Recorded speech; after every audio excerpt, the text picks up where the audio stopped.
You know, I actually don't go to a church where there's a lot of stained glass windows. So every chance I get, I love to come to churches that have these beautiful visions of Bible stories. And I think back to medieval times in which Bible stories were depicted in the stained glass because people couldn't read.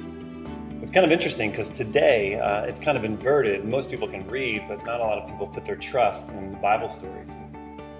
It's funny because I think a lot of people would love to trust the Bible. They would love to trust in God, but they get this sense that it's kind of like the Easter Bunny or the Tooth Fairy or Santa Claus. And as I talk to more and more people, I find out most of them feel like the Bible is just this, maybe it had like a kernel of truth at some point, but almost like a snowball, it just kept getting bigger and bigger and pulling in different legend and myth and saga and became this gigantic mass of myth and story and stuff that you really can't put your faith in.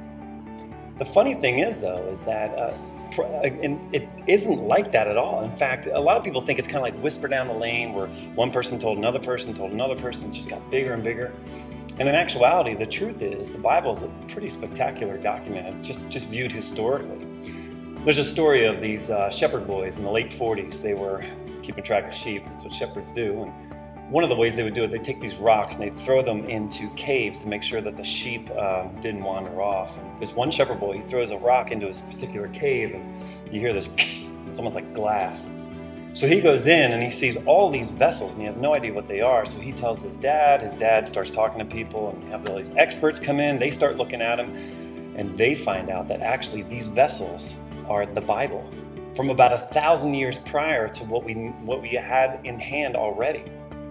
Now, the fascinating thing about this is that you had all of these people that weren't real keen on the Bible, some scholars that really wanted to disprove the Bible, who kind of licked their chops and said, man, now we can really show. In 1,000 years' time, look at all this stuff that the Bible has brought onto itself and it conflated and gotten into this unmanageable mythical size. What's interesting, of course, that was the late 40s. Decades came and went, and they didn't release really a whole lot of information. In fact, what they determined was that the Bible, between where they had it before and now 1,000 years earlier, that it remained unchanged. Giza Vermesh, he's probably the leading expert in this area. And no, he's not this crazy Christian. He's not even a part of the church or anything like that. He has nothing to gain by saying this. In a prelude to his book, The Dead Sea Scrolls, he says, this actually has showed us that over 1,000 years' time, the Bible has not changed one bit. And that, to me, is interesting. I mean, it makes me think. And, I'm not arguing that the Bible has to rule your life. I'm not saying that, now in some militant fashion, Christianity needs to be this or that or whatever. All I'm saying is this, is that the Bible's pretty special. And the next time you start thinking to yourself, well, I'd love to believe in God, I'd love to believe in these things, but they all just seem so mythical, maybe just something like this can help you give faith a second chance.